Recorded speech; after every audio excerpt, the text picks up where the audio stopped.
ప్రభునందు ప్రియమైన శ్రోతలకు వందనములు. ఈ పోడ్కాస్ట్ కార్యక్రమం నాకు స్వాగతం. మీ అందరి కొరకు ఈ కార్యక్రమమును ప్రసారం చేయుచున్నాం. విని దైవాశీస్సులు పొందుకోగలరు.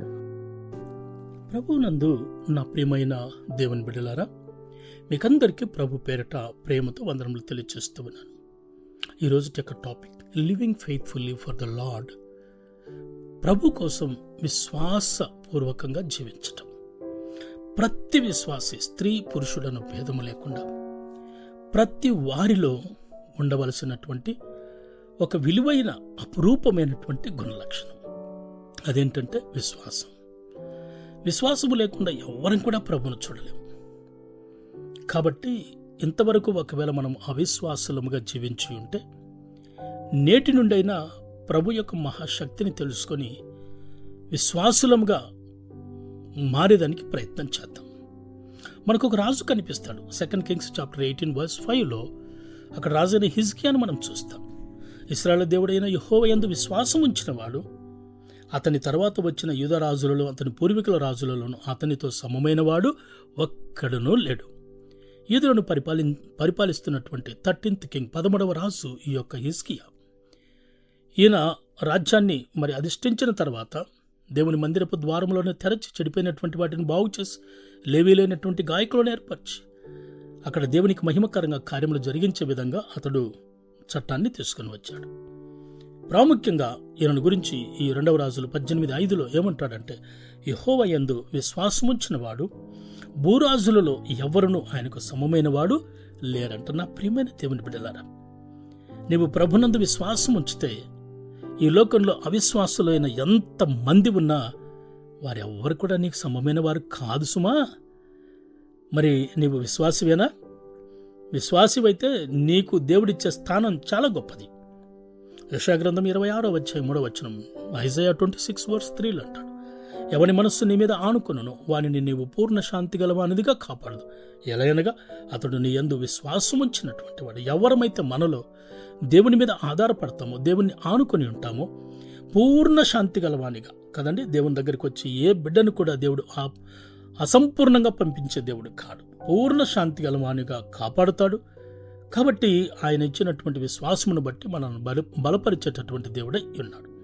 ఇర్మియా 3:22లో చూస్తే, భ్రష్టులైన బిడ్డలారా తిరిగి రండి, మీ విశ్వాసము నేను బాగు చేసేదను.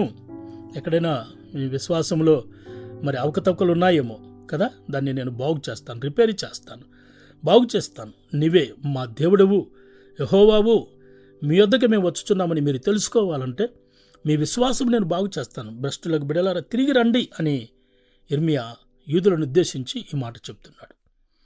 యోనా గ్రంథం 3:5 ఆ నినెవె పట్టణం నాశనం అయ్యే సందర్భంలో ఎప్పుడైతే ఆ యొక్క యోనా వచ్చి ప్రకటించిన తర్వాత అక్కడ ఉన్నటువంటి అధికారులు, పెద్దలు అందరూ కూడాను వారు సామాన్యమైనటువంటి వస్త్రములు ధరించుకొని ఉపవాస దినముండి దేవుని మీద విశ్వాసం ఉంచి ప్రార్థన చేయగా దేవుడు వారి విషయంలో ఉద్దేశించిన కీడు చేయక వారి విషయంలో పశ్చాత్తాపపడెను అనే మాట చూస్తూ ఉన్నాం. నా ప్రియమైన దేవుని బిడ్డ, నిజంగా నీ విశ్వాసమేనా? విశ్వాసం ఉందా? నీ విశ్వాసం నిన్ను స్వస్థపరచును, నీ విశ్వాసం నిన్ను బాగు చేయను, నీ విశ్వాసం నిన్ను అందనంత ఎత్తైన స్థితిలోని నడిపించేటటువంటిది. యోహాను 3:18 అంటాడు, ఆయన యందు విశ్వాసం ఉంచు ప్రతివానికి తీర్పు తీర్చబడదు. విశ్వసింపని వాడు దేవుని అద్వితీయ కుమారుని నామమందు విశ్వాసం ఉంచలేదు గనుక వానికి ఇంతకు మునిపే తీర్పు తీర్చబడెను. ప్రియ దేవుని బిడ్డలారా, ఈ కఠినమైనటువంటి తీర్పులో నీవు తప్పించబడాలంటే నీవు దేవుని యందు విశ్వాసం ఉంచాలి, ప్రభు పైన ఆధారపడాలి. ఎప్పుడైతే మనము ప్రభు మీద ఆధారపడి, దేవుని మీద ఆధారపడి మనం ముందుకు సాగుతామో ఆ దేవుడు మనలను పూర్ణ శాంతి గలవానిగా కాపాడి మన విశ్వాసమును అభివృద్ధి చేసి కదండి మనలను బలపరిచి నడిపించేటటువంటి దేవుడై ఉన్నాడు. అలా ఉండినట్లు పరిశుద్ధాత్మ దేవుడు సహాయము చేయనుగాక. ఆమేన్.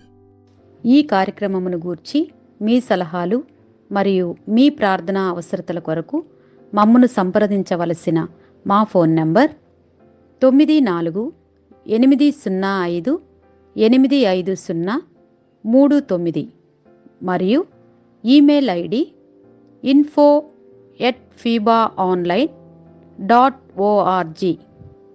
మా ఫోన్ నంబర్ మరొకసారి 948055 85039. Email ID info@fibaonline.org.